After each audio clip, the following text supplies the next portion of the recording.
പിന്നെ ഞാൻ ഡെബ്സിയുടെ കൂടെ നിൽക്കുന്ന ഒരു ഫോട്ടോ ഒക്കെ കണ്ടായിരുന്നു ഇൻസ്റ്റയിൽ. അപ്പോൾ ഡെബ്സി എയറിലായിരുന്നല്ലോ എല്ലാവരും പൊക്കി പിടിച്ച് മുകളിലോട്ട് കൊണ്ടുപോയ ഡെബ്സി അങ്ങനെ തന്നെ താഴെ ഇട്ടു. അപ്പൊ അന്നേരം ഒന്നും എന്താ ഡെബ്സിക്ക് അനുകൂലമായിട്ട് നിൽക്കാൻ? അതെ, ഡബ്സിയുടെ വീഡിയോ ഒന്നും ഞാൻ ചെയ്തിട്ടില്ല. ഒന്നാമതെന്ന് പറഞ്ഞാൽ ഡബ്സിയുടെ ചില പാട്ടുകൾ എനിക്ക് ഇഷ്ടമുള്ള ഉണ്ടാന്നുള്ളതല്ല, ഡബ്സിയായിട്ട് ഭയങ്കര അടുപ്പമുള്ള ഒരാളാണ്. എപ്പോഴും ഞങ്ങൾ എന്നും വിളിക്കാറുള്ള ആളുകളാണ്. പക്ഷെ എന്തുകൊണ്ട് എന്ന് വെച്ചാൽ ഡെബ്സി അത്രയും നല്ലൊരു ഗായകനായിട്ട് എന്തായാലും എല്ലാത്തിലും ഡെബ്സിയാണ് അങ്ങനെ ഒരു റാപ്പിന് ഒരു ഓളം ഉണ്ടാക്കിയത്.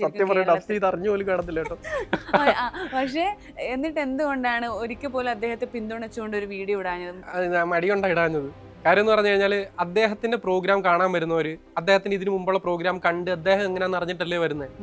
യേശുദാസിനെയോ എം ജി ശ്രീകുമാറിനെയോ ചിത്ര ചേച്ചിയോ ഒക്കെ അവരെ കാണാൻ വരുന്നവർക്ക് അവർക്കറിയാം സ്റ്റൈൽ എങ്ങനെയാണ്. അദ്ദേഹത്തിന്റെ പ്രോഗ്രാം കാശ് കൊടുത്ത് കാണാൻ വരുന്നവർക്ക് അറിയാം അദ്ദേഹം എങ്ങനെയാണ് സ്റ്റൈൽ എന്ന്. അവിടെ വന്നാണ് അദ്ദേഹം ആ കാശ് കൊടുത്ത് വരുന്ന സ്റ്റേജിലാണ് അദ്ദേഹം പരിപാടി കാണിക്കുന്നത്. അവിടെ നമ്മളെന്ന് കുറിച്ചിട്ട് കാര്യം ഞാൻ ചോദിക്കുന്നത്. അദ്ദേഹം വെറുതെ ചുണ്ടനക്കുവാണ് അയ്യോ, അതങ്ങനെ സ്റ്റൈല്, അതിന്റെ സ്റ്റൈൽ അങ്ങനെ അല്ല അങ്ങനെയല്ല. എല്ലാ റാപ്പർമാരും അങ്ങനെയല്ല. എല്ലാ റാപ്പർമാരും അതാണ് അതിന്റെ സ്റ്റൈല്. അദ്ദേഹത്തിന്റെ സ്റ്റൈൽ അറിയാമല്ലോ, അവര് തന്നെ പറയുന്നുണ്ടല്ലോ. അതിന് എന്തോ ഒരു പേരും പറയും. പുറത്തുള്ള പോപ്പ് സിംഗേഴ്സ് എല്ലാം അങ്ങനെ, അതായത് വോക്കല് ജസ്റ്റ് ഒരു മൈന്യൂട്ടായിട്ട് ഇട്ടിട്ട് ഒരു പാടത്തേ ഉള്ളൂ. ജനങ്ങളെ പറ്റിക്കുന്നതല്ലേ? അല്ല, അത് അറിഞ്ഞിട്ട് പോകണം കൊണ്ട്, അത് അറിഞ്ഞിട്ട് പോകണം. സാധാരണക്കാർ ഇതിന് കാശ് കൊടുത്ത് പോകുന്നവർക്ക് അറിയത്തില്ല. ഡബ്സിയുടെ പ്രോഗ്രാം കാണാൻ പോകുന്നവർ എന്തൊക്കെയാണെങ്കിലും ശാസ്ത്രീയ സംഗീതം കേൾക്കാൻ പോകുന്നവരല്ലോ.